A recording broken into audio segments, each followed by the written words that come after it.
เป็นมนุษย์สุดนิยมที่หลมปากจะได้ยากโหยหิวเพราะฉิวหาถ้าอูดีก็มีคนเขาเมตตาจะพูดจาจงพิเคราะห์เหมาะความขอกล่าวคำว่าธรรมดีกับบรรดาท่านผู้ฟังแล้วก็ท่านผู้ชมทุกท่านที่กำลังติดตามรายการธรรมะรับอรุณในเจ้าวันอังคารที่25เดือนกุมภาพันธ์ พุทธศักราช 2568ในเจ้านี้ก็เก้ากับผมอาตมาภาพพระครูโสพลปริยัติก็ได้นำรายการธรรมะรับอรุณมาพบกับบรรดาท่านผู้ฟังท่านผู้ชมเช่นเคยซึ่งตามปกตินั้นก็เจ้าวันนี้ก็จะเป็นหน้าที่ของท่านพระอาจารย์ไวติกาไกรสอนกิติเวทีวัดตาไคร้อำเภอแม่ริมจังหวัดเชียงใหม่แต่คืนนี้เนื่องจากไปเตะมา เตะไก่เลยบอกว่าขอถวายท่านอาจารย์ไว้ก่อนเด้อ ฉะนั้นก็ต้องขอบคุณอนุโมทนากับบรรดาท่านผู้ฟังท่านผู้ชมทุกท่านที่ติดตามด้วยดีตลอดมาพร้อมตึงฮือกำลังใจกดติดตามกดไลค์กดแชร์เพื่อเป็นธรรมทานยิ่งแชร์นักก็ได้นักแชร์น้อยก็ได้น้อยบ่แชร์ก็บ่ได้บุญฉะนั้นก็ในเจ้าวันนี้เราบอกว่าจะเป็นพี่น้องที่ติดตามตั้ง FM 104.50 เมกะเฮิรตซ์ก็ติดตามตั้งเครือข่ายคลื่นสีขาวเจ้าประจาตั้งเมืองแป่เมืองน่านลำปางเชียงรายพะเยา พร้อมตึงลำปูนเชียงใหม่แม่ฮ่องสอนแล้วก็บรรดาท่านผู้ฟังท่านผู้ชมที่ติดตามทาง Facebook พ้องทาง YouTube พ้องเป็นจะได้พ้องฝนตกพ้องก่อที่ในเมืองเชียงใหม่เขานี่ก็ตกแทบทุกวันตั้งแต่วันที่23เป็นต้นมาถึงกรมอุตุนิยมวิทยาเพิ่นก็พยากรณ์อากาศคำนวณว่าจะตกตั้งแต่วันที่23ถึงวันที่25ซึ่งตั้งภาคเหนือของเขาก็คงจะตกเหมือนกันแม่สวรักษ์อภิวงศ์เป็นจะได้พ้องฝนตกพ้องก่อ ที่ในเมืองเชียงใหม่นี่ก็ครึ้มฟ้าครึ้มฝนตกเช่นเดียวกันบรรดาท่านผู้ฟังทั้งหลายฉะนั้นก็การสอบบาลีสนามหลวงก็เริ่มตั้งแต่วันที่22 23 24ผ่านไปด้วยความเรียบร้อยภารกิจหน้าที่ของคณะสงฆ์เฮาก็ปีหนึ่งก็จะมีงานประจำ แม่ชาวลักบอกว่าที่ใช้ประการฝนตกฝนตกนี่ตึงบ่ใครออกไปไหนเนาะ ห่มผ้าเด้อแต่ฝนตกนี้มันยังดีกว่าบ่ตกบรรดาท่านผู้ฟังทั้งหลายเพราะว่าตอนนี้ก็เริ่มที่จะเข้าสู่ฤดูแล้งPM 2.5ก็เริ่มมาแต่พอดีหมู่เฮานี่พระสยามเทวาธิราชเจ้าปกปักรักษาทำให้ฝนเข้ามาก็ช่วยลดความร้อนทำให้ PM 2.5ที่เป็นปัญหาใหญ่ๆที่จะทำให้สุขภาพร่างกายของพี่น้องบรรดาท่านผู้ฟังเป็นไปสปะบางป่องก็บอกว่าพ่อฉีดวัคซีนโควิดท่านพระอาจารย์มีแต่คนตายบ่มีคนเกิดซึ่งอู้ถึงว่าคนตายหรือว่าถ้าเป็นอันเจ้าบ้านทั่วไปเขาว่าอันคนตายแต่ถ้าเป็นดุจเจ้าเป็นห้องว่ามรณภาพอย่างที่คืนก่อนตั้งจ่องทำไมเป็นทีมของเฮาแล้วก็ได้ไลฟ์สด พิธีพระราชทานเพลิงศพหลวงพ่อพระครูผาสุขสุภการสำราญสุภาจาโลอดีตเจ้าอาวาสเจ้าคณะตำบลจังเผือกป่าตันอดีตเจ้าวาดวัดเมืองลังผ่านไปความเรียบร้อยนะแล้วก็ที่กำลังในเมืองเชียงใหม่เขานี่นะก็ยังจะมีท่านอาจารย์กัลยาณธรรมเขาเช่นเดียวกันนะนี่ก็จะเป็นช่วงในเดือนมีนาคมนะระหว่างวันที่19นะถึงวันที่13นี่ก็พระราชทานเพลิงศพท่านพระครูศรีปัญญาวิเชียรบุญมาวชิรยานโนนะปิญญานี่ปริญญาธรรม5ประโยค6ประโยคนะพุทธศาสตร์บัณฑิตนี่ก็อายุ62ปีนะอดีตเจ้าอาวาสวัดหมื่นเงินกองนะตำบลพระสิงห์อำเภอเมืองจังหวัดเชียงใหม่นะก็กำหนดการพิธีบำเพ็ญกุศลพระราชทานเพลิงศพก่อนตั้งแต่วันที่19มีนาคมนะพระราชทานเพลิงศพก่อนในวันที่23มีนาคมนะที่สุสานหายาสุสานหายานะซึ่งก็นี่ก็เป็นกัลยาณธรรมเป็นกองทัพธรรมนักรบกองทัพธรรมนะนี่ก็เป็นกองงานเจเลเพราะว่าจะเป็นตึงสนามสอบบาลีนักธรรมธรรมศึกษาท่านอาจารย์พระมหาบุญมาวชิรยานโนนะพระครูโสพลเจ้าห้องว่าครูบาฤาษีนี่นะเพิ่นก็ชอบนะชอบที่อันพระครูโสพลเป็นว่าม่วนดีอาจารย์พระครูเนี่ยจำเป็นมีข่าวมันก็จะมากฝากก็มาว่าช่วยประชาสัมพันธ์จิมเนอร์นะการทำบุญตักบาตรที่วัดหมื่นเงินกองก็ตามนะหรือว่าที่บ้านเปิ้นก็ตามนะฉะนั้นตอนนี้เปิ้นก็ได้มรณภาพโดยวัย62ปีนะฉะนั้นก็แจ้งเชิญชวนพี่น้องพุทธศาสนิกชนนะร่วมจะเป็นเจ้าภาพเจ้าภาพงานบำเพ็ญบุญกุศลพระราชทานเพลิงศพท่านอาจารย์พระครูศรีปัญญาวิเชียรบุญมาวชิรยานโนนะอดีตเจ้าอาวาสวัดหมื่นเงินกองตำบลพระสิงห์อำเภอเมืองเชียงใหม่ก็เรียนเจริญพรได้เนาะบอกว่าจะเป็นเรื่องเกี่ยวกับเรื่องปราสาทนกหัสดีลิงไทยทานจุดใหญ่นี่ก็เป็นกระเป๋าเดินทางตีถวายพระสังฆเจ้านี้ประมาณ200ลูกผ้าไตรบางสกุลพ่องหนังสือที่ระลึกพ่องนะก็ติดต่อสอบถามได้นะที่วัดหมื่นเงินกองนะแล้วก็แห่มงานหนึ่งนี่ก็ลงอุโบสถด้วยกันในเมืองเชียงใหม่ก็ที่ท่านหลวงพ่อพระครูอรุณศรีโลภาสนะหรือว่าตุลุงติ๊บอรุโนนะอดีตเจ้าอาวาสวัดป่าเป้าในตำบลสีภูมิอำเภอเมืองเชียงใหม่นะนี่ก็มรณภาพเมื่อเดือนพฤศจิกายนประมาณสักวันที่18-19นี่ก็ประมาณนี้พฤศจิกายนปี2567เนาะจะมีพิธีพระราชทานเพลิงศพก็ประมาณวันที่28มีนาคมต่อจากท่านพระมหาบุญมาหรือว่าพระครูศรีปัญญาวิเชียรนะนี่ก็พิธีพระราชทานเพลิงศพก็บำเพ็ญบุญบำเพ็ญกุศลก็ระหว่างวันที่24นะเสร็จจากงานท่านพระครูศรีปัญญาวิเชียรบุญมาวชิรยานโนแล้วก็จะต่องานพระราชทานเพลิงศพหลวงพ่อพระครูอรุณศรีโลภาสนะหรือว่าตุลุงติ๊บอรุโนไทยอรุโนบ่ได้มีไทยเนาะวัดป่าเป้าในตำบลสีภูมิอำเภอเมืองเชียงใหม่นะก็มีพิธีพระราชทานเพลิงศพก่อนในระหว่างวันที่24ถึงวันที่28มีนาคมนะนี่ก็จะเป็นงานปิดท้ายในช่วงหน้าฮ้อนปีนี้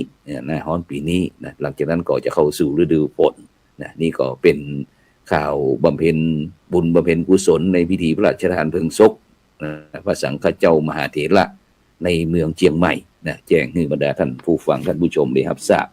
นี่ก็แม่ทองคำพรหมมินบอกว่าสาธุเจ้า สาธุอนุโมทนาบุญธรรมะรับอรุณเจ้าแม่แต่งฝนก็ตกเจ้าตึงแม่แต่งรึงใจประการ ตั้งแม่อายดูตั้งแม่ลิมสันป่าตองดอยสาเก็ตตั้งน่าจะตกบรรดาท่านผู้ฟังทั้งหลายเนาะฉะนั้นก็ถือว่าฝนตกทั่วฟ้ากันแล้วกันเนาะทำให้ชีวิตจิตใจของพี่น้องประชาชนพุทธศาสนิกชนของเขาเนี่ยได้น่าจื่นตาบ้านแหมน้อยหนึ่งมีแม่สีทอนก็บอก เช่นเดียวกันบอกว่าสันปะตองฟังอยู่เจ้าชัดเจนดีเจ้าสาธุสาธุฝนตกก็แม่สีทอนแม่สีทอนฝนตกก็ตีอันสันปะตองรับนึกลูกเจ้ากินฟักตั้งป่ายรับนึกลูกควายกินฟักตั้งเก้านะฉะนั้นก่อนใครกินฟักอ่อนๆนะฟักกาดอ่อนๆก็นะตอนนี้ฟักกาดจอนกำลังออกเนอะบรรดาท่านผู้ฟังทั้งหลายฉะนั้นก็การประกอบสมาอาชีพการดำเนินชีวิตของมนุษย์คนเฮาเนี่ยบรรดาท่านผู้ฟังทั้งหลายจะประสบผลสำเร็จมีความสุขความเจริญความก้าวหน้านะมันก็ไม่ใช่ว่าจะเป็นเรื่องง่ายๆนะเพราะว่าชีวิตของเฮาเนี่ยมันจะต้องมีการลงทุนชีวิตเฮาจะประสบผลสำเร็จได้เนี่ยมันก็จะต้องมีการต้องแลกจะต้องมีราคาต้องแลกเสมอนะนี้หลวงพระเดชพระคุณหลวงพ่อพระเทพนะรัตนนายกนะเปิ้นบอกว่าทุกความสำเร็จนะทุกความสำเร็จจะต้องมีราคาต้องมีราคาต้องแลกบอกว่าจะแลกมาโดยร่างกายแลกมาโดยจิตใจแลกมาโดยสุขภาพแลกมาโดยหยาดเหงื่อแรงงานแลกมาโดยวันเวลากว่าที่หมู่เฮาจะตั้งแต่ตีนเท่าฝาหอยนี่นะที่อีพ่ออีแม่เลี้ยงดูปู่เสียเฮามาจนตีนเท่าติดฝาเตาหลังเตาอีนะจะต้องแลกมาโดยมันเนี่ยแลกมาโดยเวลาแล้วสุดท้ายก็คือแลกด้วยชีวิตชีวิตฉะนั้นนี่คือการลงทุนที่เฮาจะต้องแลกจะต้องทำถ้าเฮาบ่ทำเฮาบ่แลกอย่างประมาณนี้มันก็บ่ได้สักสิ่งสักอย่างนะถ้าเฮาบ่ยอมแลกอย่างเลยเนี่ยเฮาก็บ่ได้อย่างเช่นเดียวกันนี่เป็นนำธรรมคำสอนนะที่หลวงพ่อเจ้าคุณพระเทพรัตนนายกเจ้าคณะจังหวัดลำพูนบอกมาเพราะว่าพระครูโสพลนั้นในฐานะที่เป็นเลขานุการคณะกรรมการโครงการหมู่บ้านรักษาศีล5ซึ่งหลวงพ่อเปิ้นก็เป็นประธานคณะกรรมการขับเคลื่อนโครงการหมู่บ้านรักษาศีล5คนเหนือนะฉะนั้นเปิ้นก็จะเมตตาตลอดคือทุกสิ่งทุกอย่างคือแม้กระทั่งงานคือแม้กระทั่งเงินคือแม้กระทั่งกำลังใจนะแต่ก็โดยเขาจะต้องแลกนี่แหละก็คือต้องสนองงานต้องดูแลตั้ง16จังหวัดภาคเหนือพุ่นตั้งแต่นครสวรรค์ขึ้นมาพุ่นนี่ก็คือในเมตตาบารมีธรรมของหลวงพ่อฉะนั้นเนี่ยเพิ่นบอกว่าอันมีพระมหาเถระในเมืองเชียงใหม่หลวงพ่อเจ้าคุณพระเทพวิสุทธิคุณกุศลกันทวัลโลว่าพระครูว่ามันคีมีคีนะคือมันเป็นใหญ่คือมันเป็นใหญ่นะ ใหญ่นี่คือเรื่องการเรื่องงานบรรดาท่านผู้ฟังทั้งหลายนะฉะนั้นเนี่ยตะกี้เขาถึงขึ้นบทก่อนบอกว่าเป็นมนุษย์สุดนิยมที่ลมปากจะได้ยากโหยหิวเพราะชิวหาถ้าดีก็มีคนเขาเมตตาจะจะจงพิเคราะห์คือเหมาะความฉะนั้นในเจ้าวันนี้บรรดาท่านผู้ฟังทั้งหลายอย่างที่อัตมาภาพเก่ากับผมนะได้มามาจาในเจ้าวันนี้นะก็จะต้องเตรียมตัวพร้อมซ้อมให้ดีสักหน่อยหนึ่งนะเพราะว่าจะต้องมีวิเคราะห์ก่อนที่เขาจะวิจารณ์โบราณเพิ่นบอกว่าจงคิดทุกคำที่จะพูดแต่ไม่จำเป็นต้องพูดทุกคำที่เราคิดเพราะว่าถ้าเขาทุกคำที่เขาคิดเนี่ยอาจจะติดคุกติดตารางทุกครั้งที่เขาขึ้นลงขึ้นศาลที่ฟ้องร้องกันอยู่เป็นประจำหมิ่นประมาทกันอยู่เป็นประจำก็เพราะบรรดาท่านผู้ฟังทั้งหลายบ่วิเคราะห์ก่อนที่จะไปวิจารณ์นั่นเองอย่างที่รอบบ้านรอบเมืองเขาในปัจจุบันเนี่ยที่ทำให้ชีวิตพี่น้องประชาชนคนไทยเขาตกที่สุดในช่วงเวลาปีต้นปีที่ผ่านมาหรือว่าตั้งแต่ปี67ถึงปี68เนี่ยก็คือ call center นะบรรดาท่านผู้ฟังทั้งหลายก็แม่พระสงฆ์องค์เน้นพระสังฆเจ้าต่างๆได้รับตก กันทั่วหน้าจนเป็นโรควิตกจริตนะเวลาโทรศัพท์มากริ้งเอาแล้วถ้ามันมีจื่ออันของอันแม่เสาวลักษณ์กาอีนะของแม่สีทอนกาของแม่ทองคำพรหมมินทร์กาอีนะมันก็ชื่นใจหน่อยว่ามีตัวมีตนที่เฮาฮู้จักแต่ตรงกันข้ามนี่กับบรรดาท่านผู้ฟังทั้งหลายแต่ก่อนนี่เปิดเท่ามันบอกว่าถ้าบวกแล้วก็หกนี่เป็นเลขต่างประเทศนี่แน่นอนละแก๊งคอเซ็นเตอร์นะแต่หลังๆมันพัฒนาเฮาเฮ้ยนะมันใจเลขในประ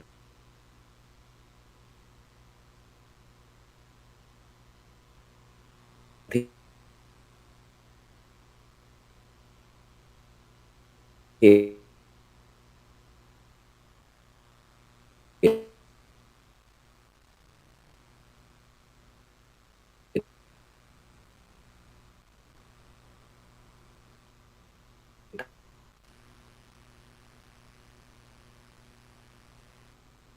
ไทย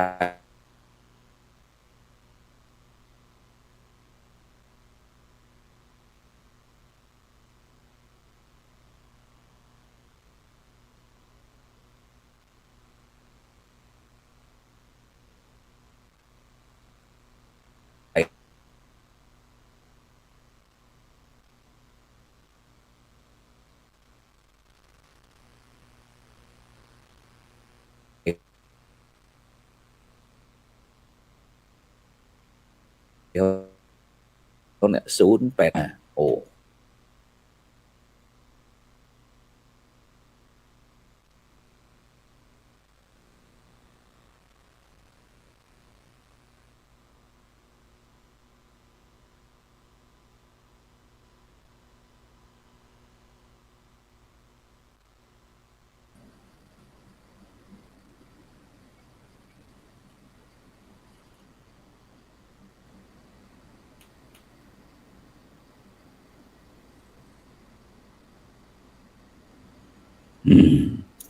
ฉะนั้นก็ ตอนนี้ก็ได้ท่านผู้ฟังชมทั้งหลายนะอันก่อนแก้ไขสักหน่อยหนึ่งขัดข้องทางเทคนิคขัดข้องไฟน้อยหนึ่งในช่วงนี้ไฟน้อยหนึ่งในช่วงนี้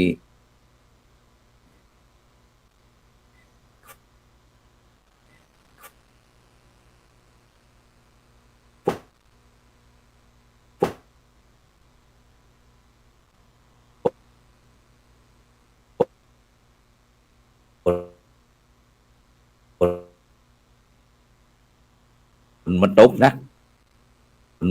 ะอย่างเม็ดแดงนะแม่รองคำวมวินบอกแม่รองคำวมวินบอกฉะนั้นก็ในช่วงนี้ก็อาจจะขาดในช่วงนี้ก็อาจจะขาดหายเพราะว่าฝนตกนักฉะนั้นตะกี้นี้เราได้อู้ถึงเรื่องเอ่อ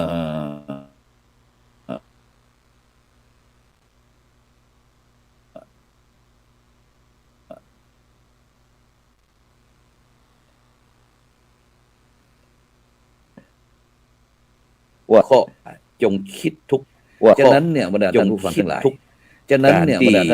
ายปัจจุบันเนี่ยเพราะเฮาชอบปัจจุบันเนี่ยเพราะเฮาชอบจึงทำให้ปัญหาที่กองแก๊งคอเซ็นเตอร์ปัญหาไปบางคนก็อยากจะลองเซ็นเตอร์อย่างทั่วไปบางคนก็อยากจะลองดีว่าอันบางคนก็อยากจะลองดีว่าอันม่วนดีก็มันสักน้อยคนเซ็นเตอร์มันม่วนดีก็มันสักน้อยเมื่อเราอันโหลได้ไปนะบรรดาท่านผู้ฟังเราอัน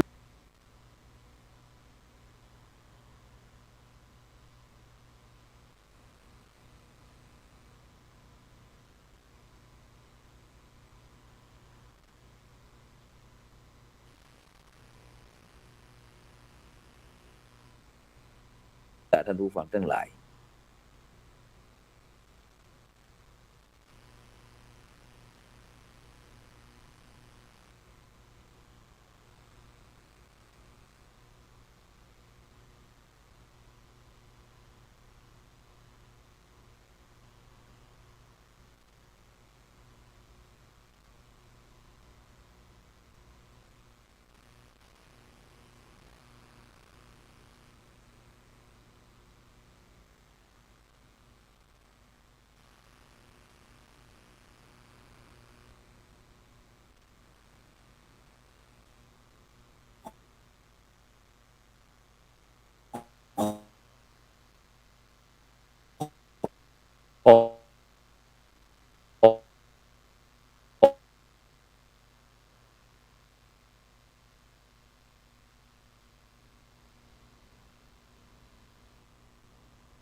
นี้ต้องขอสุมาอภัยกับบรรดาท่านผู้ฟังท่านผู้ชมด้วย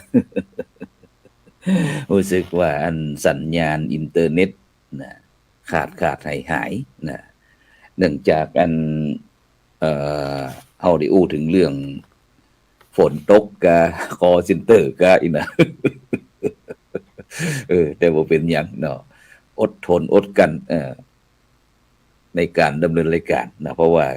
จะต้องมีการลงทุนนะอย่างที่เขาอู้ว่าทุกสิ่งทุกอย่างไม่มีอะไรฟรีนะถ้าเขาบ่ยอมแลกอย่างเลยนะเขาก็บ่ได้อย่างเช่นเดียวกันฉะนั้นเนี่ยบรรดาท่านผู้ฟังทั้งหลายนะการที่ปากของคนเฮานั้นเป็นว่าเอาไว้3ลักษณะที่มันฟ้องร้องกันอยู่เป็นประจำมินประมาทกันเนี่ยนะเพราะบ่วิเคราะห์ก่อนที่จะไปวิจารณ์เป็นว่าปากคนเฮานี่ลักษณะที่หนึ่งก็คือ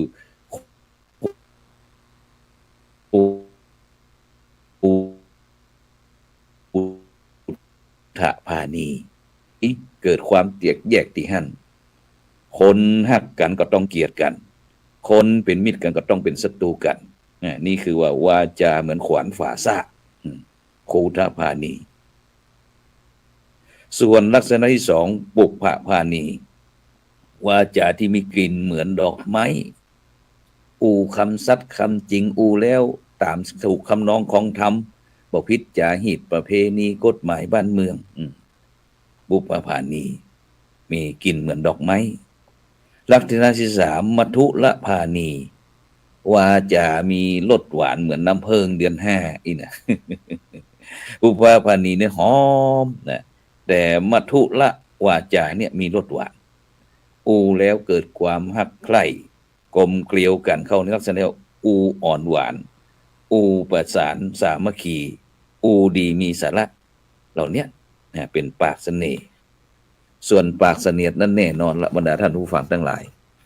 หมู่เฮาท่านทั้งหลายหูแน่นอนเพราะอย่างปากพวกนี้นะอูนักตัวใดจุนักตัวใดนะติฉินนินทามันก็ตุ้ยมานะเพิ่นบอกว่าอูเท่าที่จำเป็นบ่จำเป็นก็บ่ต้องอูนั่น